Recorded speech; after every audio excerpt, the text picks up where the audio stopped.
Don't worry where you get it. Don't sweat it. Have it up, but then you let it. God made it. Look around. Don't look at man. Not take it. Re-elect it. God stop. You don't listen about me, myself, now. Mr. Rogadi representing Kakos Facts 256. You don't know. Thank you for watching Kakos Facts 256. Of course, the Kakos. Sanze wana abawala n'engambo wayi. Tumaliza mwena abali Kakos Facts 256 amanyagange Rose Marina. Yes. Amanyagange Chase May hakema munya. Nali njagala kikubuuza kitegeeza ki kitu? Obeedo omwe nabyo ababisikirize mwabasira munonya ani yagani n'ensira. So hakema munya kitegeeza ne obo ina musiramu obogu takuzaako. Okay, fine. This is a discussion panel for entertainment. Tugenda kuba tuba na tukubaganyako ebirowoozo ku nsonga za entertainment.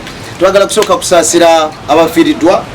Samathias Walukagga yafiiriddwa taatawe Muzeeyi Buyondo aziikiddwa era twagala tukuliseeyo mwenna ababadde mu kuziika saidi zaawe Ekinyerere ku ludda lw'e Masaka. Waliwo omusajja yali w'amaanyi nnyo nga ayamba semambo Kagusunda sema sometime back nagamba abantu mulwadde so kyatuka ekiseera Mukama Katonda namujjulula twagala okusaasira abafamile n'abalala bonna oboli awo abana batano n'omukazi omu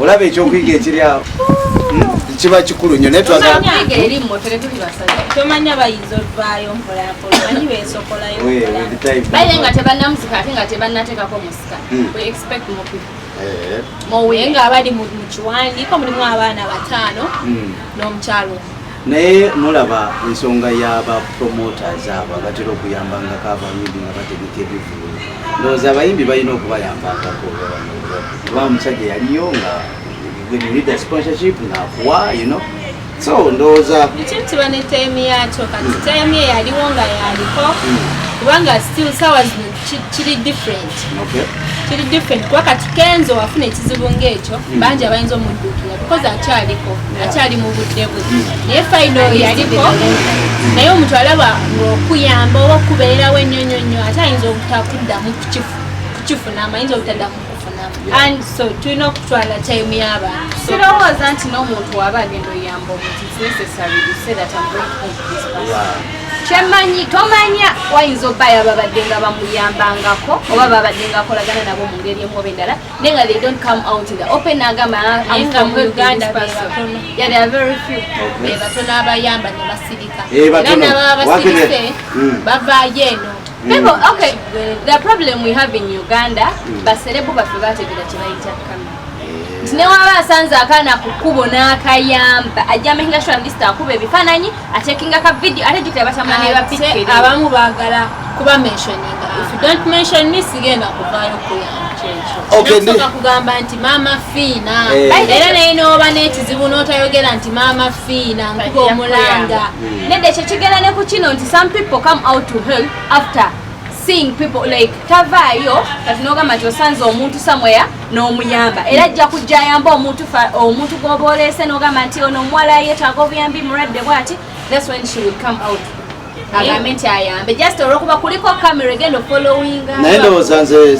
bwekyo si bwe kyandibadde abantu bandibadde bayamba abantu natajja na mukamera tubadde tuli awo by the way nga tukyali ku bya Walukagga okumusabira tumusabire kuba alina ne concert nga 27 agenda kubeera ku Freedom City so tumusabire guno mwezi alina concert ye ya mukachita from Star Wars so tumusabire abenga asobola okuguma ajje ku stage Windi Nwagi Muswangs Avenue of course Fire Baby yavuddeyo n'ategeeza abafani mulekerawo okumanja music yes mulekerawo okumanja music bino webijjidde nga Swangs Avenue yakatuteera omuwalo omupya balina otegeera what Swangs do programs zaazo si buli vika tayinza fuluma guno mwezi ate Nwagi afulumye omwezi ate kyenjagala ku Swangs Avenue ekitali ku management ndala they don't only care about one person tuze tulaba mu TNS kino kyogerwa buli omu akyogerako TNS webe ino omuntu gwegamye nti yono gweba epushing dai tulabe banga tishibe jaba choka Rose uliriza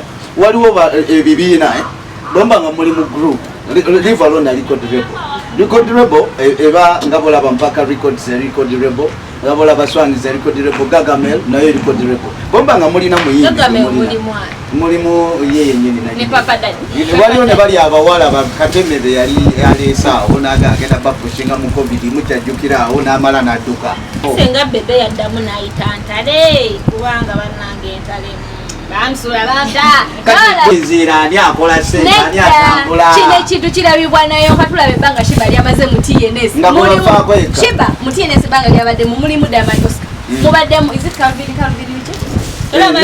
Alvin Keys mubaddemu yani chosen blood naye nga tubadde tulabanga shiba almost every month abantu nabo kwesiba ku bintu bibatabapushinga abantu bangi babeerewa kenzo bajiyita bata big talent wala bata ate bavayo batchmaking laba bibina bya record reports ziyamba zikola olwobera ngolaba toyitawo ate olwobera ngo enokugatta katuluka tazawi Azawi, she's talented. Yali na talented ngatanda bana kujja ne mwaswa. Yes. But aina chagata kugunje no leben. Aina chajiga kunemba buona be don't trade someone's son. Atoka membu taina chagata. Kiri checho Diamond yagamba Diamond yagamba okusigning omuntu is it WhatsApp? WhatsApp. Or ino banga either you are a writer, you are dancer and you have bakubine bega have a good voice. Now ino banga omanyazina omanyo okuwanda. Back to the issue of Winnie Nwagi okuvayo kugamba abantu nti tebampressurizing kuba nti akola music. Yalina akayimba ke yatamu October ke beta sasi kunyama. Your latest song get right now. Kati bwe tubadde byo byonna bize bibaawo waliwo omuyimbi omupya gwe basayinize sometime back Swang's Avenue omuwala oyo omulungi ennyo abamu ne mugamba replacement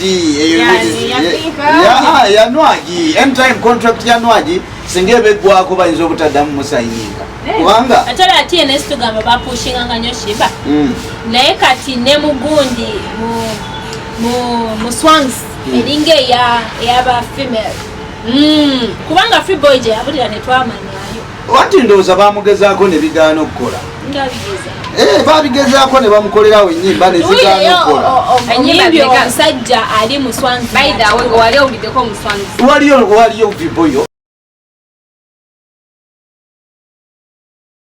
okay nayenga tulina ono omuwala omupya eyazze mu Swangs tumwagaliza abisima byerere naye ayimba alina talent sennamuwulirako naye alabika genda onoonye ku buyimba bwe passport nze talent naye nze ndi team fire baby talina gyalaga nze you never know katalaba kubanga Winnie Nwagi gyamaze nga contract egwako ne bagisigninga fire baby fine Azawi is a talent she's a writer she has vocals Winnie Nwagi is a talented woman Winnie Nwagi she's nenyonya agenda n'agamba nga yakava Dubai gye yavumira abatalinnye ennyonyi aba alinnye ennyonyi bana tumusime Flavia tumusime kigetebezebwa okubanga ali lubuto olw'omwana we owokubiri naye yavudde mukyamujjukira wakabula maye oyogera Flavia tumusime ojjukira sinaliyo yakabula then yavuddeyo n'agamba kasuubire olubuto lwe terugenda kubera discussion ku social media. She's in the limelight. What is she expecting? First of all, abantu bamalina okweka embuto like Rema. Olwo lwe lwasooka Rema waluli owa Kenzo sebo yali takweka mbuto. Omanyi ne Caroline Maka yakweka olubuto lwe. Yali ng'akola ng'ajja. And Flavia wa radio is very easy. Yes. For hiding olubuto. Than TV or than any musician. Yes. Naye ne Rema tujjamu akwenti yali mu lockdown. Bali tebako abogote. Mama bufaananyi nga yabutanga ng'akyali wa Kenzo. Naga katika tusoma. Omwana asooka omumanyi. Yayita buyizi kwekweka. Nono watu Flavia tumuseme wakubiri. Naye Caroline Maka omanyi yakweka olubuto lwe ng'ate ali ku TV. Nyina credit gye mpa tumusimu oyo. Nti ebyakavula byaliwo kiti okusobola okulaba nga yamusonyiwa kati ng'alina lubuto eyo bibaawo wakati tebibaawo nno sebo bibaawo olaba abakazi abamu awo sebo nga togenda zaala mwana eno ate bakunyiize benda ate ogenda erooza aleeri ekyo n'ekirala oyo omukazi kye yakola yajjawo kino ekyogamba mu the appointed name neither celebrities nadda eri nga housewife then ne boogera ne bbawe kuba byali between Kabula munyumize ku bya Bobi Wine ne Gondi ne Kampala omanyi Kampala mwe musingo mu following byabadde bitye ku ssomero mu kakiiko ka PTA bagaye principal yabaddeyo. And I think we have an opportunity again because yali agenda King's College. Yali agenda St. Mary's Kitende. Yali agenda naye ye yennyini yagambye bwe yali mu meeting bamusaba ebintu bye ba discusses Yes. in between. Naye eno video like siye yagikutte siba abandaba is well known siba kwanza ngamba nti Bobi Wine waba agambye nti akubira nagamba omanyi Rose ngenda wano jangu tugenda nawe ngenda mukole story tomusobola ndi mutwe taina gwe yageze nga muzadde twogera nti omuzadde owa Kampala yabadde ku ssomero atwogere ku Robert Kyagulanyi Center yabadde ku ssomero naye era nga ne kano ka video aka trendinze ba parents banne bebakakutte mwabaddemu ebyenjaga biri by'omwana esho eyo yemu gye yasinziddeko okuyimuka okubako kyayogera. On the 21st of last month, we woke up to the news. The headline was "Smart Sustains Bobi Wine's son over drug abuse, confirms headmaster." Now this was in Nile Post, it was in Galaxy News, it was in Sky News, it was even in Daily Monitor. And they were quoting you, Mr. Headmaster, having given an interview to the extent that my son was caught with drugs in the school. As a parent, it was very depressing, and I believe to fellow parents, it was very disturbing. I thought, much as I have access to the media, I thought the normal thing to do was to raise this issue on this platform because this is the only platform to raise it. I will mention that for all the years my child has been a student here, I have never attended or even addressed the AGM because I was always politely requested not to attend in order not to hold what they call unnecessary attention. I saw it important because like every other parent, I love my child and I want to protect my child, even protect him from himself. Mr. Headmaster and our fellow parents, to take us a little back, allow me to lay this fact there. That young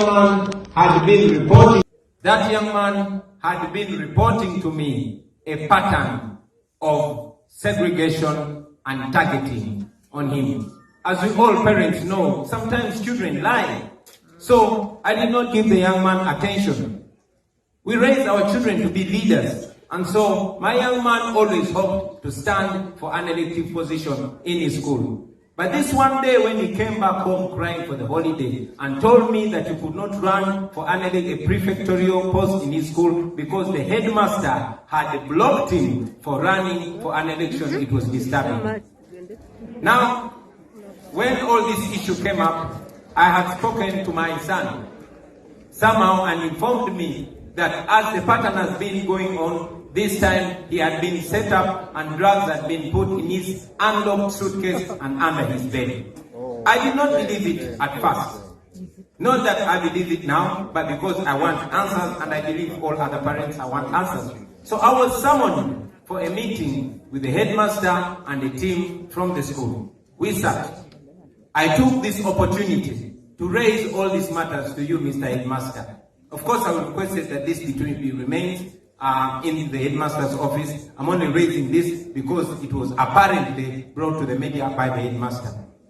I brought the matter of my son being blocked against running. And these are the reasons I was given, and I want to quote you, Mr. Headmaster. The first reason, Mr. Headmaster, he told me that for a child to be a leader in this school, a child must be an A student, not an average student like my son. That was you, Mr. Headmaster. The second reason I was given for my son not running for leadership in this school is that students that are overly popular are not allowed to run for office in this school.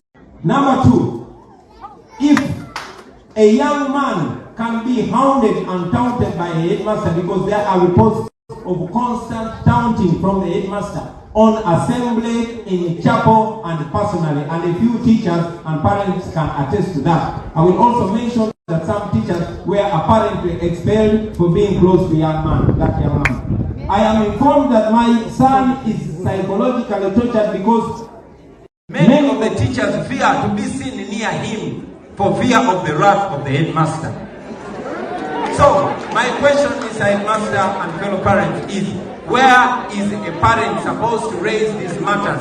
We agreed with you, Mr. Headmaster, not to raise these matters in the media because it would be immoral of us. I brought my son here because this is a church-based school. I am a Catholic. Like I mentioned, my grandfather and my father was here, and it's my pride that my son is here. We want answers on my behalf, and answers of the many established parents that saw this. And if so, it will be only moral to get an apology from Samaza okuleta KOC, okusasamaza ndoza abaana oba n'ekitundu okulina n'essomero. Nambera onge banga lyonna yetakyalira mutabani we already ensonga because watubeera tulaba Bobi Wine is what like is this person who understands. Loza n'agamba ekyo mama wajja kikolanga. Naye eno issue bwe yajja issue neruddewo ndoza wiki ziweze. nga bagamba Kampala anywe enjaga. Tatulaba manyi ate waliwo n'abagala okuba omukulu naye kati nga balina engeri gye yabalemamu okukubibwa kati nga bayita mu mwana. Kati okimanyi nti omuntu anoonya weakness ye ndowooza balaba ng'omwana ye weakness ye naye tulaba okuva eyo scandal we happening abadde tavangayo yadde. Kati kambuuzeemu omwana bamugaana bwegaanyi kwesimbawo. Omwana yatuuka ewaka ngawo nayogeramu ne muzaddewo nti wewe ensonga n'amubuuza kiki n'agamba munange naba nenjagala kwesimbawo naye essomero lyangambye sikirizibwa kwesimba. Kati omuzadde bwe yabuuza headmaster sina teacher headmaster n'amubuuza headmaster ensonga gye yamuwambwa abaana abali popular tebakola ati tebakirizibwa headmaster wa kati we forward yawadde etya ku nsonga eyo? We forward yakulaba nti ensonga ze boogedde zisigale nga zigonjola essomero n'essomero batwale abaana abaneno nti baleke ekyo kugamba nti bali popular naye babatwale ng'abaana abalala ate nga ensonga eyo si ensonga eyinza okugobya omwana oba okukolota kubanga tujjukire ne mutabanyi we omuto yeesimbawo era n'alya akalulu si lwakuba nti taata we politician kuba teyamukubira kalulu bamwagala ye nga ye koso omuntu aba alina qualities bino ebyokubeera over popular nayo tebadecide nga bazadde babwe kubeera popular so abantu bano balina okuweebwa chance kuba sigamba nti waba celebu naye ajja kubeera celebu tulaba celebrity bangi ng'abaana baabwe byagaana. Yeah, because we don't choose family. Ogozuka ku machanga ye family eyo.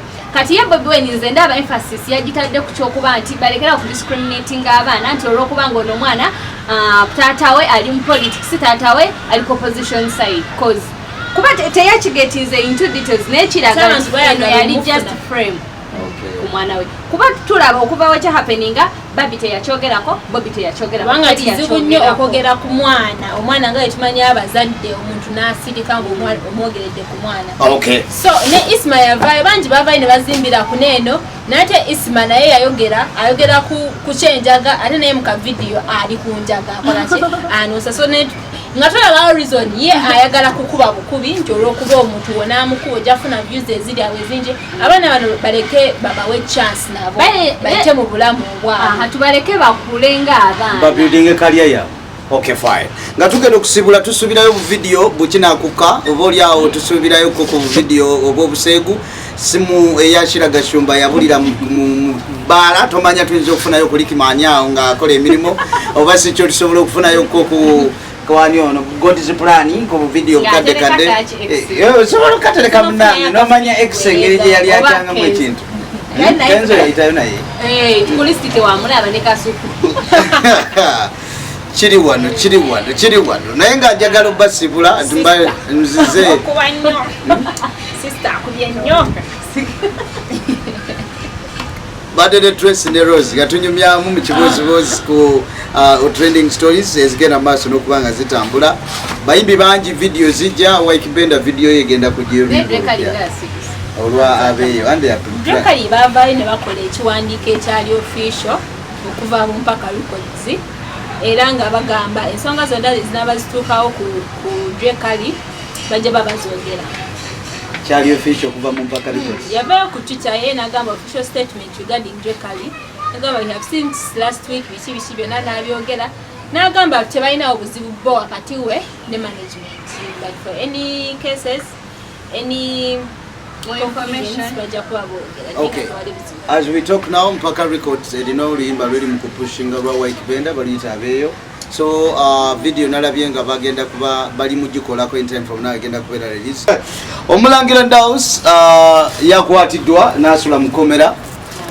Bwe yasuze mukomera bangi ne boogera kijja kitya biki. Naye the story was muntu kugamba mfunira abakozi bajje bakole, you get your commission, you know. So time yatuuse kiseera nga bali bamuliddewo like connections bazikoze eki.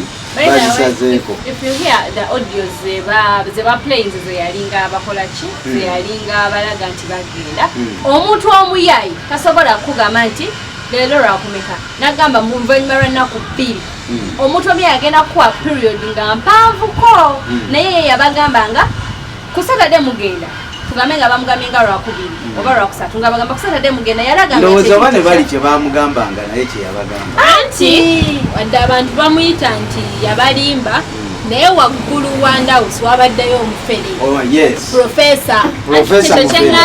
singa ye yali omufere teyandibawadde nga eyo time kati ye yakolanga kye bamugamba kye bamusuubizanga nga naye kyagamba bano era kyova olaba he was ready nagenda neyeewaayo singa yabadde omufere pro bandibadde tumunoonya bunoonya yali asobola osaba livu okuva gy'akolera n'asabawo kalivu n'abeera nga ali naye ebbanga lyakoledde mu media 20 years and above sisuubira nti abadde mu media one of the people abalina okubeera respected now nti teri munnamawulire bwe twalina kuvaayo kuzimbira on some people's stories fine twagala likes n'okubeera viewed but some people that should be respected fine alina okukola story sigamba nti tetugenda gyogerako but gyogereko nate tokuba nnyo kubanga n'amazima gennyini ayinza n'okuba tasoose geetegereza side bbiri zonna omuntu ayagala okuzimbirako tagenda ye mmanya mazima omuntu ayagala okuzimbako tajja noonya ganoge mazima baganosinga mazima ye kyajja owulira oba kyalaba nti kati wano wetandikira wano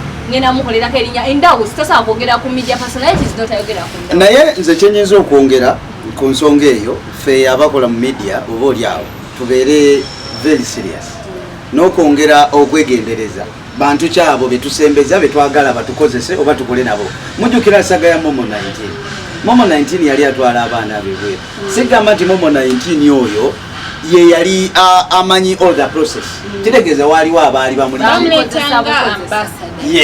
waliwo abaali bamuli emabega kati nga bakozesa brandi zaffe kubanga bakimanyi when I talk nekugamba Rose oba Tracy nkutwala bweru surely ogenda kugambirawo kakosa ntwala bweru that kakosa asobola kunkola kino kati trust gyonninamu nange mba simanyi ngenda okwetegereza nnyo because ate kyoba ogenda okufiirwa kiba kinene nnyo kubanga kati enet company eyinza okugamba nti kati Ndawusi tumukutte nga brand eyinza okutya because of this saga yakoze wakati waliwo abavuzi ba boda batagenda kijja mu mitwe bajja gamba Ndawusi yafera abantu ate n'ekirala olaba bw'oba omanyi Ndawusi sigamba okumumanya personally naye ku bbanga lyamaze mu media newaka gwe tulaba gwakola si yeyandibadde time gyeyandibadde agamba nti kati amaze a long like period nene abantu bamumanyi ate n'ekirala amaze ebbanga nga awa brand y'ekitiibwa nti ye muntu atabeera mu scandals era olaba Ndawusi ebbanga nzire maze nga mulaba ku media either ng'avudde yayogera ku kintu n'agamba ekyo kintu si kituufu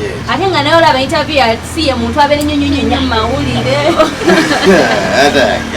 akalamba okubira kawi musubscribinge mulabe okulaba kwamwe kutugattako kinene nnyo era nga tujja sigala nga tubaagala nnyo kuba ku mutima amanya ganyisigala nze Tracy wabula nze kyengenda okubagamba bamikwano like tuyiga okwesupportinga tulekera obeera nga the way you follow other people abali outside Uganda ba international artists international celebrities wotuba twefollowinga wotubeera twesupportinga kuba tekigasa nnyo beera nga ffe tetwesupportinga naye nga tusupportinga abalala nnyo bayitako abalala abatatumanyi tugezeko obeera nga twesupportinga tutegeeza ki sharinga likinga commentinga manya gange Rosemary wano tubaddewo wembasanze nga muli Mukama kume mbaguddeko eno nenjagala mbogeze kubitambula kubigenda maaso. Awo joganda. Mutumide ba boyfriend. Tumina ba boyfriend. Nemutumide ba boyfriend. Zenina crush nkwagala. Onagambye tamanyi